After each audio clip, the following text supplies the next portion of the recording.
Welcome to Electric Evolution with Liz Allan. This podcast is about the journey to a more sustainable future in order for us to be able to do our bit to achieve net zero. I'll be discussing a variety of topics with experts in their field in order to educate and increase our knowledge of clean energy, electric vehicles and the electric vehicle infrastructure. So whether you're an individual wanting to make a difference at home, a small business or a corporate, this podcast is just for you. Right, so today on the podcast I've got Jon Jenkins, and he is Head of Innovation at Motability Operations down in Bristol. Not that far away from me, are you? No, not at all. No, Bristol, and sometimes London, Liz. So I tend to go to both. And we've also got an office in Edinburgh, so sometimes I get the joys of Edinburgh. Yeah. Well, thank you for joining me. No, thank you for having me. So we were introduced by Kate Tyrrell a few weeks ago now, weren't we? Which was really, really kind of her. So when we were talking about something which I will bring up in conversation in a little while, to do with a friend of mine anyway. So, but listen, thank you. Tell me about Head of Innovation. What do you do? What is the difference as well? Can we start off? There's a difference between Motability Operations and Motability, isn't there? Motability is the charity side of kind of what you do, isn't it? Yeah, that's right, Liz. And there's I think often, understandably, quite a bit of confusion between the two. To put it simply, really, I guess the charity are a national charity, and their mandate is to, I guess, allow for mobility or help support mobility for disabled people across the whole UK. So there's roughly about 15 million disabled people within the UK, which is a huge number. And really what the charity are trying to do is ensure that, however that disabled person wants to get around, they are able to do so. I mean, disabled people make 38% fewer trips because of their disability, and so really what the charity are trying to do is look at across all modes of transport to be able to ensure that disabled people are able to make trips when they want to make trips, in whatever form that may be. One of the forms is via the Motability Scheme, which is a scheme that was set up by government back in 1970s, so a long time ago. Long ago? Yeah, so we've been around for a long time. And that was to provide people with a vehicle. So those people that receive a certain allowance can have a vehicle via the Motability Scheme. Now, Motability Operations are the people that run that scheme. Right. So we're effectively a leasing company. We're a leasing company with one type of customer. We're, I think, the largest car leasing company in Europe. We've got 650,000 wonderful customers on the scheme, on lease with us. So we really administer that scheme on behalf of the charity. Now, that sounds like a small task, but I assure you it's not. We're quite a large commercial organisation. We buy 12% of all the new cars that come into the UK every month, and I think we're probably the biggest distributor into the second-hand market for 3-year vehicles. We sell 220,000 cars every year, which is about 700 a day, I think. So really big numbers, a large organisation, a large sort of commercial organisation that effectively tries to drive as much value as we can through those economies of scale and efficient operations back into the lease for our customers. Blimey. So it's huge, it's massive. And you as head of innovation, what does that mean? I mean, obviously I know what innovation means, but what are you doing? What are you pushing? Yeah, so I mean, it's head of innovation can mean so many different things, can't it? And I think when I started, I thought my role was to be an entrepreneur. And that's definitely not the case, which is good because I'm not an entrepreneur. But really my role is to understand and everybody listening I'm sure will know we're going through some massive changes in the transport industry. The big one that we all know about is the move to electric vehicles. Yes. But I think if you look over the next 10, 15 years, the government and lots of local authorities are trying to reduce the amount of cars on the road, rightly so. We're trying to move to other forms of transport. Micromobility is popping up everywhere we look, in every city we are. everyone feels autonomy is just around the corner, and I know it's been just around the corner for probably the best part of 10 years now, but as we progress through, cars are becoming more intelligent, they are doing more for us, and so the world is really changing, and so my role as head of innovation is to make sure that in that changing world, changes are being built and designed with disabled people in mind, and I think that's something that potentially hasn't happened. I mean, if you think about the car in its sort of raw form, and when the car was designed, it wasn't designed for people with wheelchairs or accessibility challenges to use. And that's been the same for the best part of 100 years, and we've almost had to make sure that we're trying to retrofit existing technology to lend itself to. I mean, one of the things I didn't realise, Liz, was back in the 80s or 90s, when they started installing ChargePoints, they installed them all at eye level, and realised after a while that actually that didn't work for wheelchair users. Of course. And so they actually had to take all the ChargePoints out and lower them. And so it's an example of where you've seen a failing in industry, and you've had to. Now, I guess the job I'm trying to do is to say, well, let's be at the blueprint of that, and let's be talking to people that are looking to change industry and make sure it's being done with accessibility in mind, so that something can work for everyone.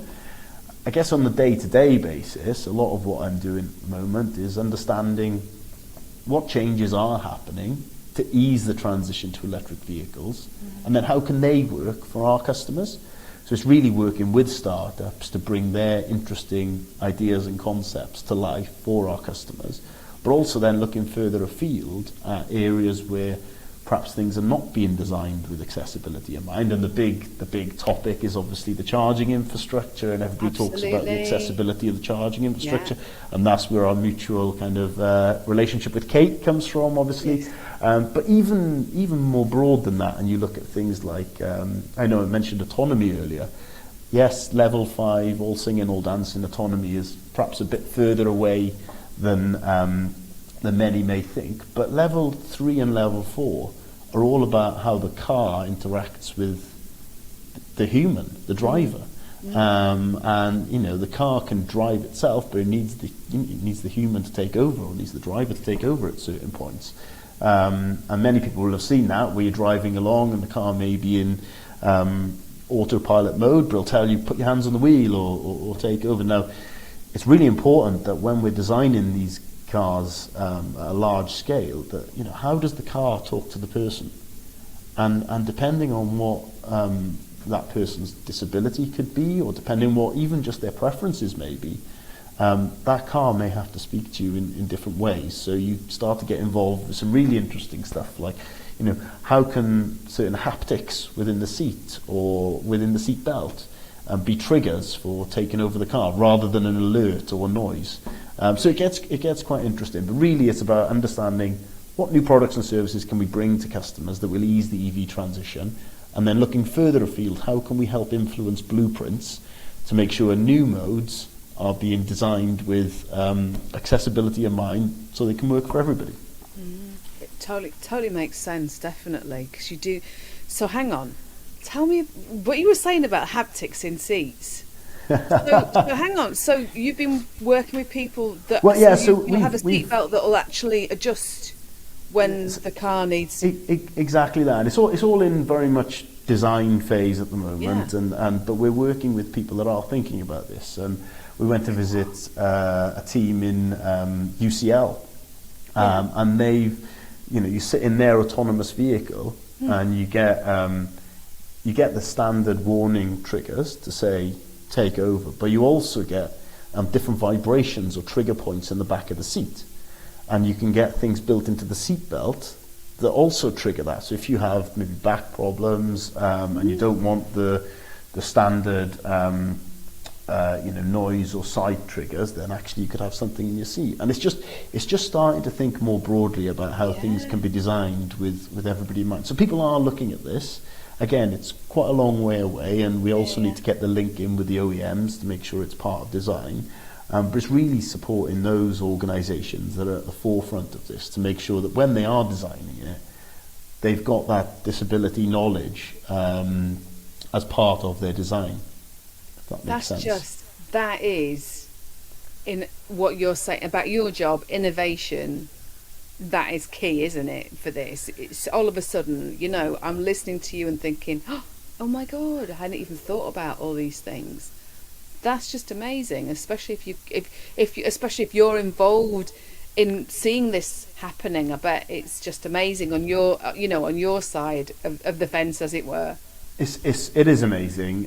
There's a lot to do, and it is quite tricky, and I think especially with the further afield tech, things like resource and investment can be hard to come by. We work really closely with the charity on a lot of this stuff, because the charity are looking, they've got a really good view into the future, and they're trying to get different academics to start ensuring that things are being built with accessibility in mind. So we're trying to take a bit of a joint effort on it. The charity looking at the research arm, and then us looking at how we can bring a bit of a commercial angle to that. Right. Okay. So it's interesting stuff. There's a lot going on. It makes my job quite enjoyable, very enjoyable, I'd say. No 2 days are the same.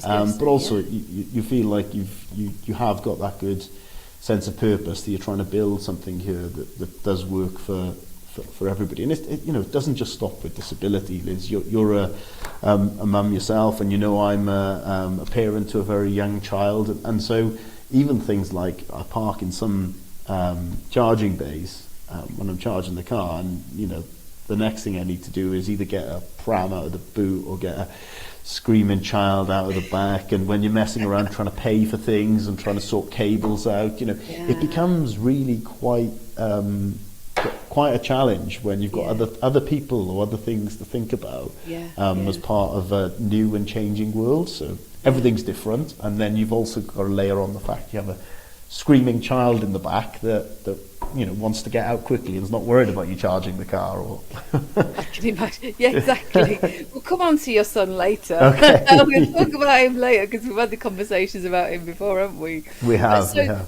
if we look at the move to electric vehicles, the ChargePoint operators, obviously there's been a number of ChargePoints that have been installed, and they're probably not fit for purpose for, I'm not saying not fit for purpose in general, but just not equipped for people who've got a disability. Am I right? I think that's, I don't think anybody could argue with that. I used a ChargePoint this morning, a fast charger that was up on a raised platform. It had a roll bar in front of it to make sure you don't roll back into the charge point. You couldn't fit a chair between those two, and you certainly couldn't fit a chair between the raised platform, the roll bar, in terms of a wheelchair. So it would have been a charge point that was really useful for me to go and use, but it would have meant a lot of our customers couldn't. And as we're rolling out the infrastructure, I think, rightly so, industry is trying to keep pace with the rollout of EVs, and that has been a challenge. It's a very expensive exercise to do, as we all know, and I think we're doing a pretty good job on it. I think we're just at the point now; it's almost an inflection point where we've said, well, actually, we've run at this at 100 miles an hour, but we've maybe missed some of the quick wins that would make these things work for everyone. And so and I personally think this will happen. It's going to take a little bit of time, but I think we will get there. The charity Motability, the charity, have worked with OZEV and Designability, and they've produced a standard that allows all charging point operators, whether you're installing a sort of high-speed rapids on the side of a motorway, or whether you're installing some on street, you can look at the different design opportunities there that would allow you to make something that is more accessible. So the information now is pleasing. The information is there, and the guidance is there. As with all things, these take time to roll out, and so part of the relationship with Kate as well. Kate's doing a really good job of trying to inform people of what is available to use for your certain accessibility requirements and what's not. And I think at the moment, I think that's the key bit. We try and get industry on board with, look, there are quick wins here that we can do that will make things accessible for everybody. But there are also, there's also information that's beginning to surface where you're able to see which charge points may work for you and may not. I may choose a charge point if I've got the luxury of being able to choose, which I know a lot of us don't have sometimes, that's got a wider bay, for example. Or when we get there, one that's got a soft play inside. I'm not sure we'll ever get to that, but that would be the. I think Windsurf might have one actually. I think they might have a soft play in one of their Can you imagine? Their high speed hubs. But that's a game changer. That is a game changer. That's two birds with one stone in my eyes. But yes, so that information at the moment doesn't really exist now. Organisations like ZapMap are doing really good jobs of bringing it to the fore. So I think it's almost a two-pronged attack. Let's make sure when we're rolling this stuff out in industry, we can do it with accessibility in mind. And that's not always saying every space has to be 100% accessible for all. But it might be saying, well, actually, we can use a bit of room here to make some wider bays, make them more accessible. We're not going to put them on curbs anymore because we only really did that for aesthetics, and it cost us more money. We don't need to put the roll bars in. We can put something that's going to protect the charge point but doesn't stop people. And then you move into things like cable weight. They are really, anybody that's used them will know. I mean, I'm an ex-rugby player, and even I sort of do struggle. It's an effort. So I think there are things we can start to do that will really make it easier for people. As I say, I'm conscious industry's rushing with this, and they're doing a really good job with it. They are roadrunnering at it. Literally. But I think we just need to get in there and say, well, look, there are things we can do that will start to make these, and we're seeing it happen. We are seeing it happen, and some of the big charge point operators out there are starting now on their new sites to really to put this into practice. I think the thing that's been really pleasing for me, Liz, since the standards come out, I've had conversations with so many charge point operators and even the guys that are, putting the diggers in the ground and building these. They're really interested and they're almost a little bit shocked at how far it's got without actually thinking, oh, well, there's some things we can do here. So it's not a case of people are not willing to do it. I think until we've had the PAS standard in place through the charity and OZEV, there's not been much guidance. And without guidance, it becomes really tricky, I think. So anyway, it's interesting, it's fun, it's going quickly. We just need to make sure our customers are not left behind. That's I guess, the key part of my job. I suppose, really, I always say this, you don't know what you don't know, do you? And I suppose going right back, we probably needed all the stakeholders in place, didn't we? All the stakeholders involved in talking about this. But if moving forwards, if there are other things that come up, we'll know who those stakeholders are that need to be involved and talking to them, and make sure that they do involve Motability, that they do involve people like Kate from ChargeSafe, etc., and make sure that everybody's doing everything right. Yeah, I mean, it's the biggest change in transportation ever for each individual since we moved from horse and cart back in the sort of early 20th, late 19th century, and so we're not used to it. We're not used to change at this scale, and that's why we've maybe not quite done it in the most ideal way.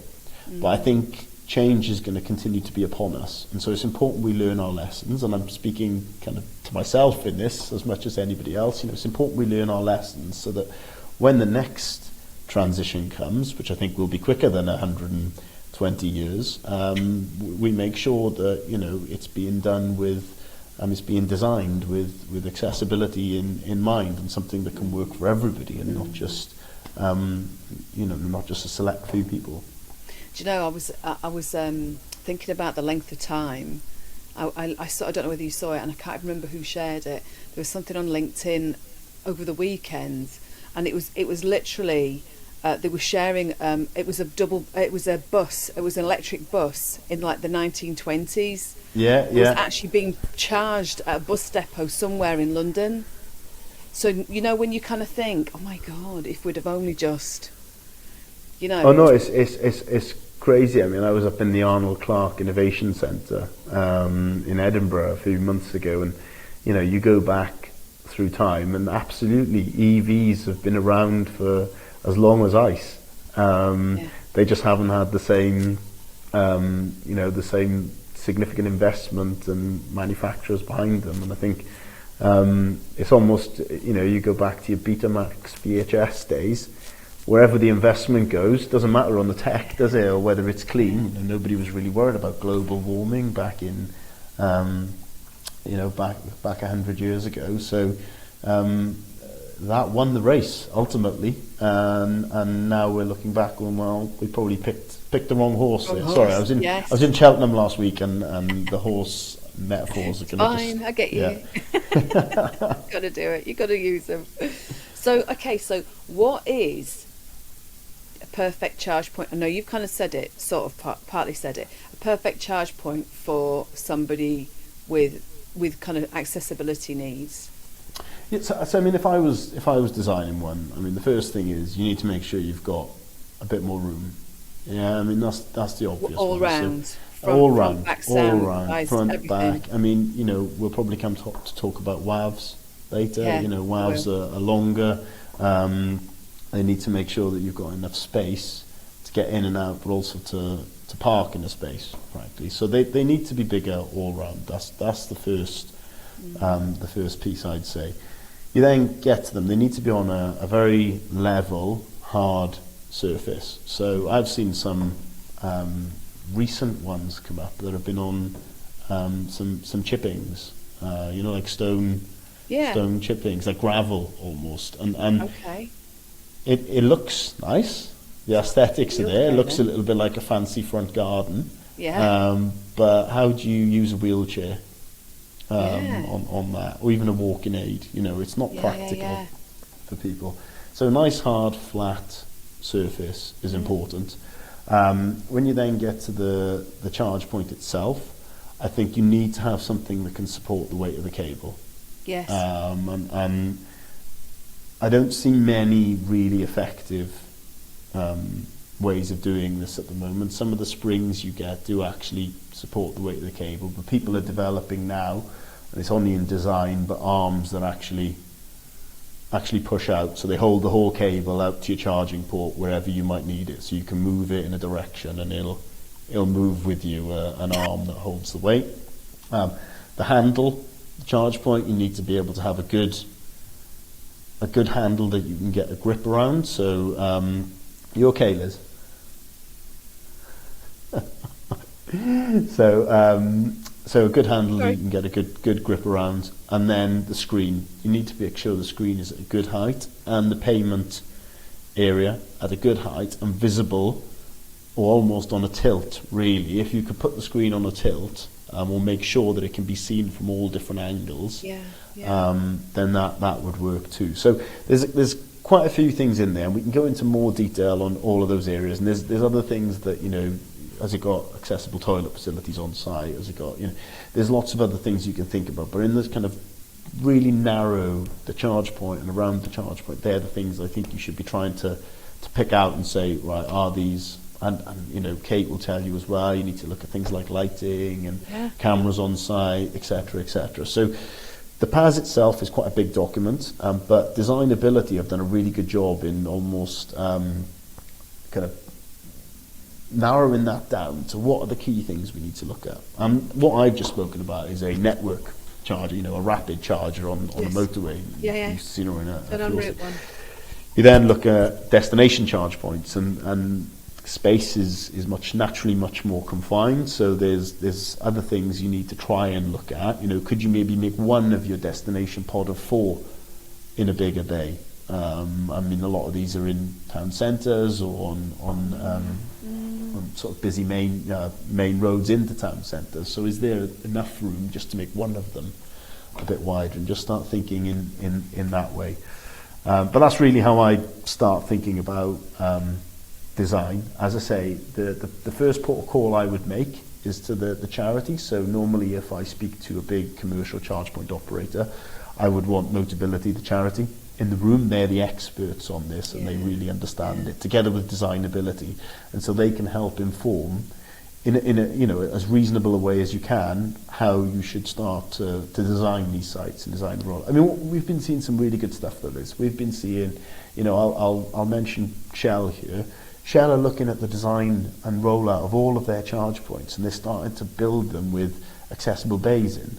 And they're taking learnings from the hub they've got in Fulham, which we've done a pilot on, to try and inform the rest of their rollout. So they are a company that Gridserve the same. They are a company that are actively putting money behind making charging more accessible. I mean, in Fulham they've got somebody that is on site and is there to help elderly and disabled people charge.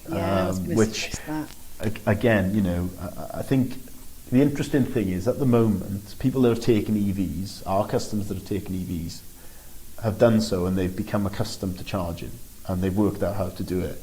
Yes. My worry is that in 4, 5, 6, 7, 8 years' time, people are in a way going to have to take an electric vehicle, but charging could become much more complex. And so we need to work out between ourselves and the industry how we can support those people. So whether it's somebody that assists you with your charging, or whether it's some sort of induction charging at home, or something that I haven't seen yet. But it's about how can we overcome those barriers for people that haven't yet come into EVs. I mean, the ones in EVs are having challenges and struggles, but there's going to be more to come, and so it's really important we get ahead of this as much as we can.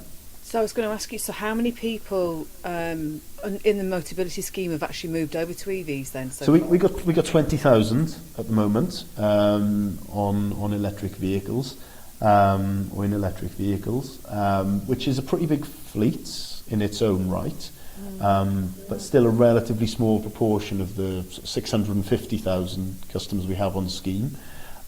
We at the moment provide only new vehicles for lease. Right. Okay. And therefore, when we get to 2030 and 2035 for our WAVs, we will need to be providing our customers with electric vehicles. And so we've got a deadline, and we've got a lot of challenges we need to try and overcome to be able to get it. Now, we're not going to be able to do that by ourselves. We're going to need the support of wider industry, and entrepreneurs coming up with different solutions. So, but the important thing is we're there. We're making as much of an effort as we can to try and ensure that our customers can have as easy a transition as possible. We've always tried to pride ourselves on a worry-free proposition. Because back 5-7 years ago, and it was all ICE vehicles. All you had to do was put fuel in. You'd have your roadside. You'd have your tyres. You'd have your insurance. Everything would be looked after for you. Really making sure we put the customer at the heart of what we do. Fast forward to now, EVs, it's much harder to do that, because different ball game, isn't it? Different ball game altogether. And the worry comes from putting the fuel in. Yes. That's the biggest challenge, and so we need to try and work out how we can overcome that. There are obviously other worries, but that's one of the biggest I think people have.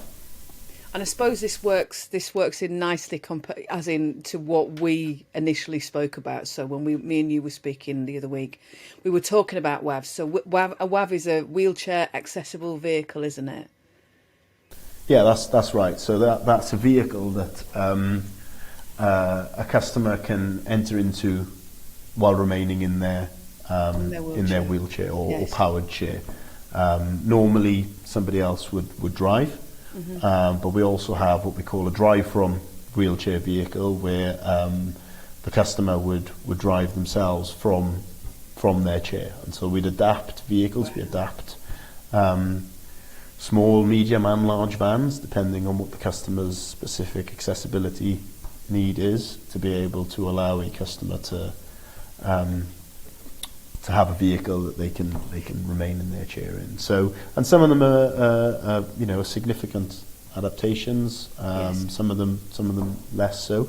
But we really try and we put accessibility first above all else. So how can we make sure that depending on the needs of our customer, we can provide them with a vehicle that meets their accessibility needs, and then we worry about anything else afterwards. Yeah.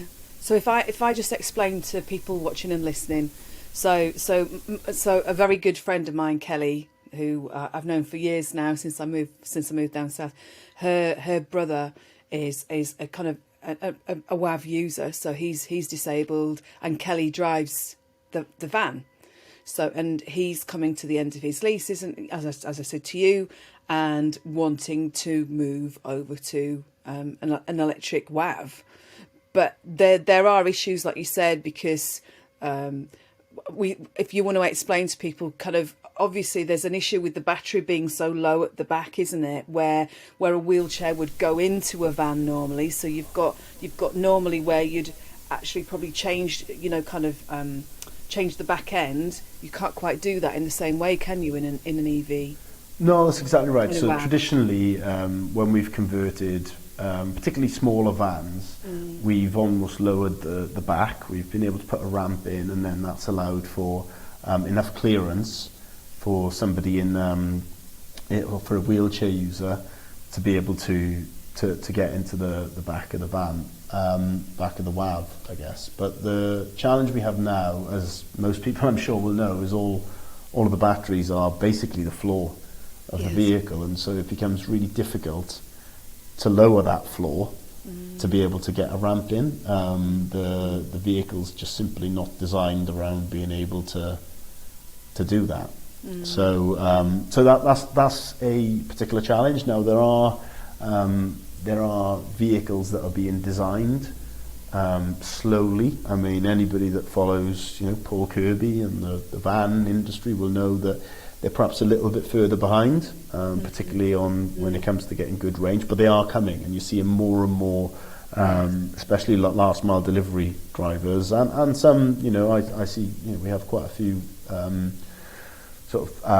people working in our street, and more you're seeing those people driving around in electric vehicles. So it's good, it's coming, but I think in the WAV space there are further challenges that make it really quite tricky for us to do, and so the vehicles that we can adapt end up being very, very, very expensive to do so, and that then brings its own challenges. How do we support customers getting into a vehicle? And I guess, as I said on my last point, is our primary focus across all of our customers is on the right vehicle for the accessibility needs. It's on getting that customer mobile. We're not forcing any customers into electric vehicles. We're trying to give customers a choice. If you want to use an electric vehicle, they're available. If you'd rather an ICE at the moment, they're also available. And for me, it's about making sure the customers have as much information, people call it education in the industry, as much information as possible when they make that choice. When you move into the WAV space, the prices and the costs go up disproportionately. And so when we're thinking about the right vehicle, we're thinking about the accessibility needs. And so at the moment, moving customers into an eWAV, as we called it, is quite tricky. And so we're working really hard to try and develop ways that it's going to become less tricky, I guess. So we're working with an engineering business, which is called Callum, to help almost try and design the future eWAV, or what we can do to make WAVs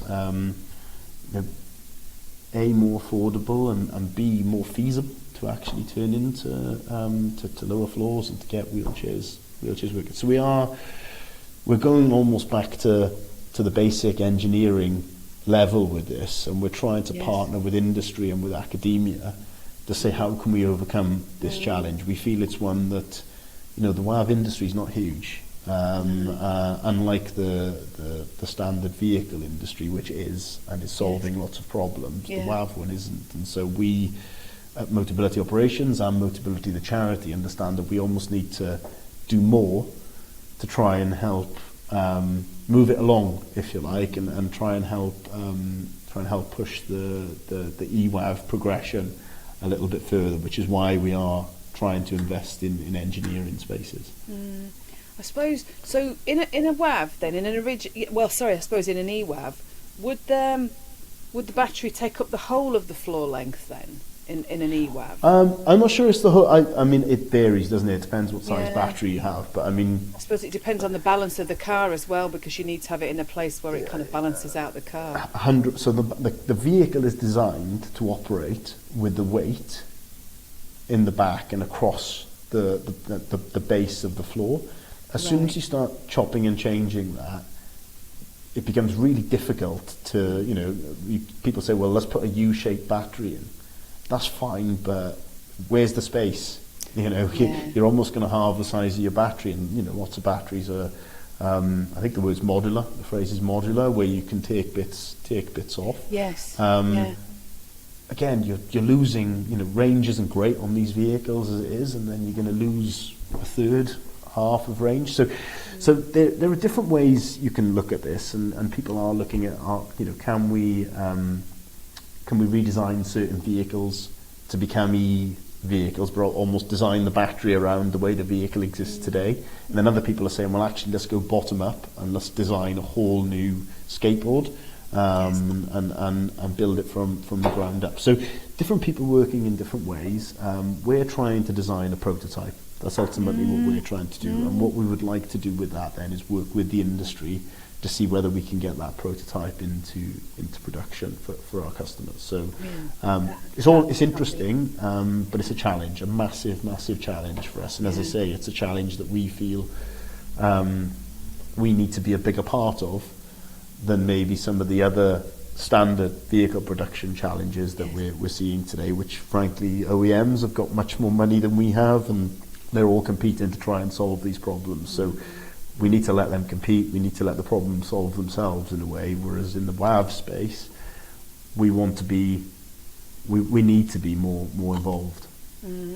It would be fabulous if you can move that forward. I suppose if I think of kind of like some of the little cars I've been looking at for us as EVs, kind of like the ID3 and the Cupra Born have got the same base platform. But the body shells are totally different.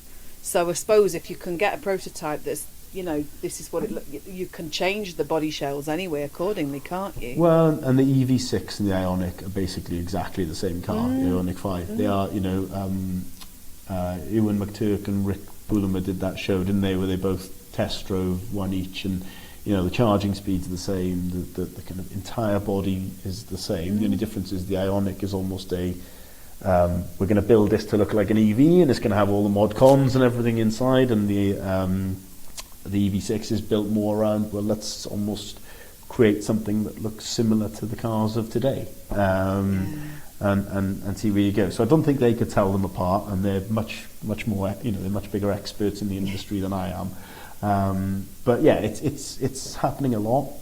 There are people building from the ground up, and then people just repurposing cars. But yeah, it's certainly an interesting one, Liz. And it's I think buying a smaller EV is probably a little bit easier than trying to buy a larger EV, and that's again a challenge our customers face. There's a lot of customers will need to put their accessibility aids, be it a wheelchair, into the boot of a car, and you do struggle sometimes to find the right vehicles where that can work. And so what we need is big, slightly bigger vehicles to start becoming available with good mileage at reasonable price. And I know you're asking for the world with that, aren't you? But that's what we're waiting for, really. Yeah.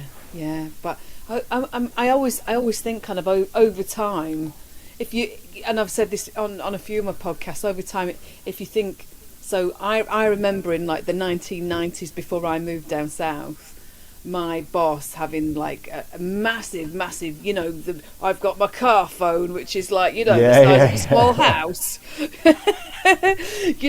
and look at them now, that's kind of size of, well, so I suppose. And that's big compared to what we were using in the early noughties, isn't it? Where it was like a race to see how small they can get, and now they've gone bigger again. I know. Well, it's because I've got my sight isn't as good as it used to be, so I'm a bit like, what do I need to see? Yeah, I mean, I had a phone in university where I think I pushed 4 buttons at once whenever I hit the keyboard, so it wasn't practical, but it was nice and small. But yeah, they've reached a nice level now, and look, the industry is developing and progressing, and there's things happening all the time. It's a really exciting time to be part of the EV world. As I say, we just need to make sure that things are being built and designed that work for everyone, whether it's, you know, my fat fingers or your eyes looking at screens. You know, it needs to be something where you can make the modifications or you can do the redesigns that can make things work for everybody. Absolutely. I know you tend to say sometimes I have sausage fingers as well. So, so tell me a couple of things I've got to ask you, right? So cool. What is the most rewarding thing? I'm not going to ask you the question I mentioned before. What's the most rewarding thing about your job then? The most rewarding thing. I mean, I'll let you into a little, it's a bit, I don't know whether it's a sad story or not. I mean, firstly, I guess the most rewarding thing is speaking to customers. Yeah. And one of the, I had a kind of, I guess it's not an epiphany, it's not big enough to be an epiphany, but I came back from holidays a few weeks ago and I was like, oh, I love that holiday. I wish I could move abroad. So I found myself doing like the Euro Millions lottery on a Friday. And then you start to dream, don't you? I was like, what am I going to do if, you know, win this? And you go through the whole standard stuff, buy a nice place abroad and, you know, go on holidays. And then I was like, and I'd get bored of that. So then I'd want to come back and do something. And I'd want to do something that made an impact. And I thought, actually, the way I can make the biggest impact is almost trying to do what I'm doing now. Now, don't get me wrong, I'd say we need to remove some of the sort of standard stuff, the bureaucracy and all that, and I want to kind of run it. But you know, it's one of those moments where you think, actually, if I won the lottery, eventually I'd get bored and I'd want to come back and try and do something like this. And I know it sounds really corny, but it was actually one of the most empowering feelings I've had in work. It was just a lovely.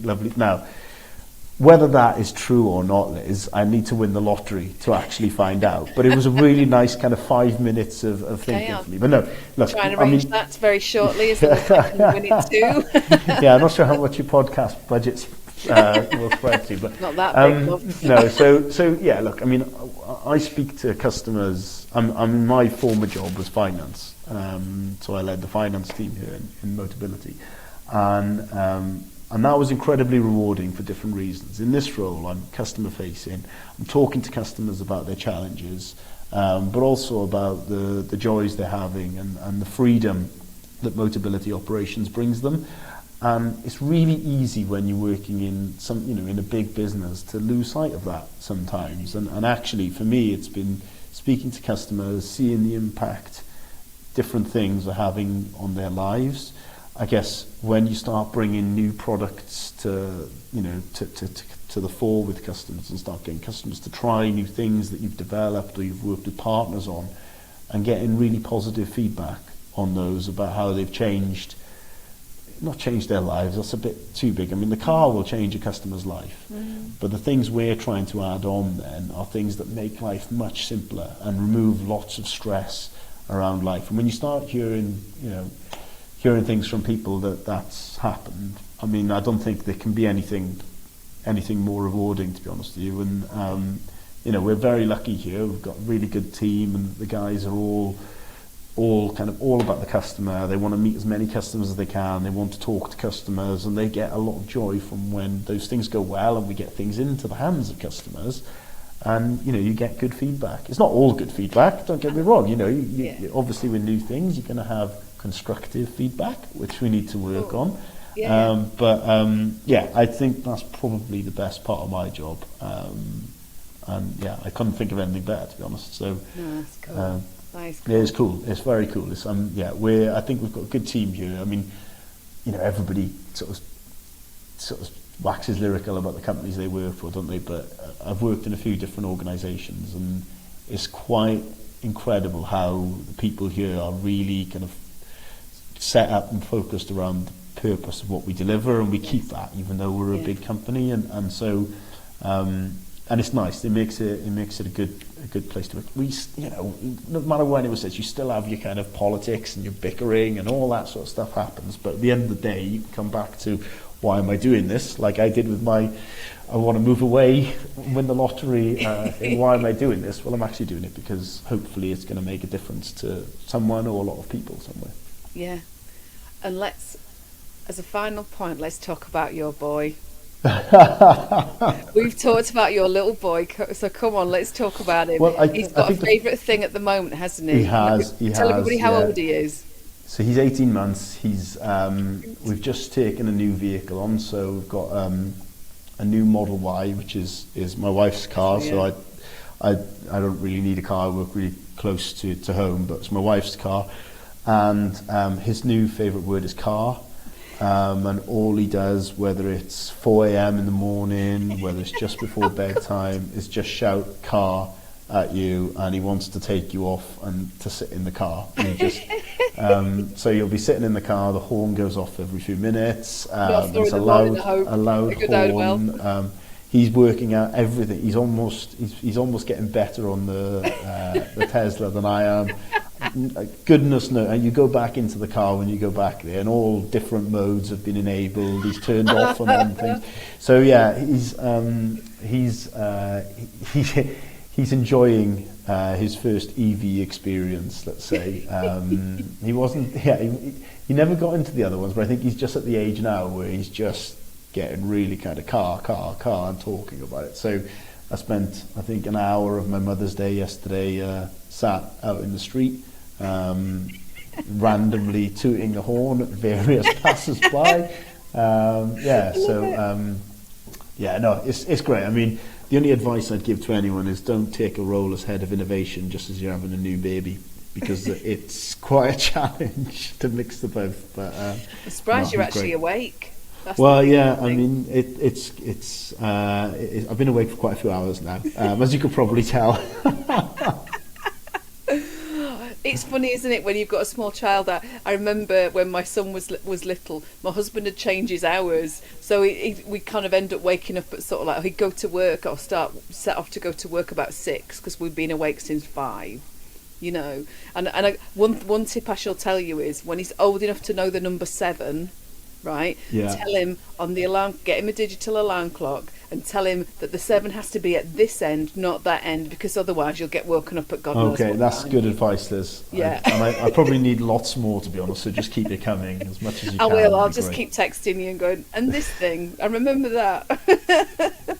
So listen, can you just remind me, or just let everybody know what the Motability website, do they just need to search for Motability Operations, or is it different for the charity to yours, obviously? Or yeah, so as with all these things, there's about 7 or 8 websites that there's 3 websites. So I mean, the Motability Scheme website, if you type in Motability into your chosen search browser, then the first page you'll see is the Motability Scheme, and that's our customer website, where you can go on and you can see what cars are available, and you can look at information around electric vehicles and what that could mean to you.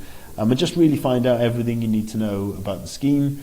If you're looking at more kind of the business and the corporate side of things, then it'd be Motability Operations, which is another website, much more boring than the car one. So yeah. Car. There you go. Yeah, exactly. And you're on LinkedIn yourself, aren't you? Yeah. So I'm on LinkedIn quite frequently, and if people want to reach out, then they can absolutely feel free to do so on there. As I said, our main focus at the moment is on trying to bring new products and services to our customers, and so where people feel like they are working on something or have something in market that either needs a bit of disability expertise, disability testing, or they feel it could work for our customers, then get in touch with me and we can have a conversation about it and see where we can go. And you never know, there might be somebody who is in touch with an innovator, or somebody in the manufacturing world that might all of a sudden have the light bulb might be switched on, and you know how they always say you're connected to so many people. And actually you're usually about however many 3-4 connections from the person you really need to speak to. So you never know, there might be somebody who's got some fabulous ideas about WAVs. Yeah, I think I'm 3 degrees of separation away from Elon, which is one more than a lot of people I know. But I don't know if he's going to do anything for us, but I guess, yeah, you're right, Liz. You are connected to everybody. So And LinkedIn is a good place for that. It's a good place for collaboration. It's a good place to speak to people and get to know people and, you know, pick up contact. So, get in touch. And if you're having those light bulb moments, I'd love to hear about them. Get in touch, definitely. And like I say, you know, because there are a large number of people who need wheelchair electric vehicles, EWAVs. Get me EWAVs. That's it. Yes. So there are lots of people that do need it over the next few years. So yeah, let's get that innovation bubbling. Absolutely it is. Oh, well, listen, thank you. Do you know, it's been fabulous talking to you. I've really enjoyed talking to you. Oh, well, thanks for having me on. It's been great. Thank you ever so much for your time. I'm going to say goodbye to you now, and I'm going to say goodbye to everybody else, and I shall see you all next time. You've been watching Electric Evolution with Liz Allan. Don't forget to subscribe and click on the bell icon, and you'll receive all of our weekly videos. Thanks for watching. See you soon. Bye.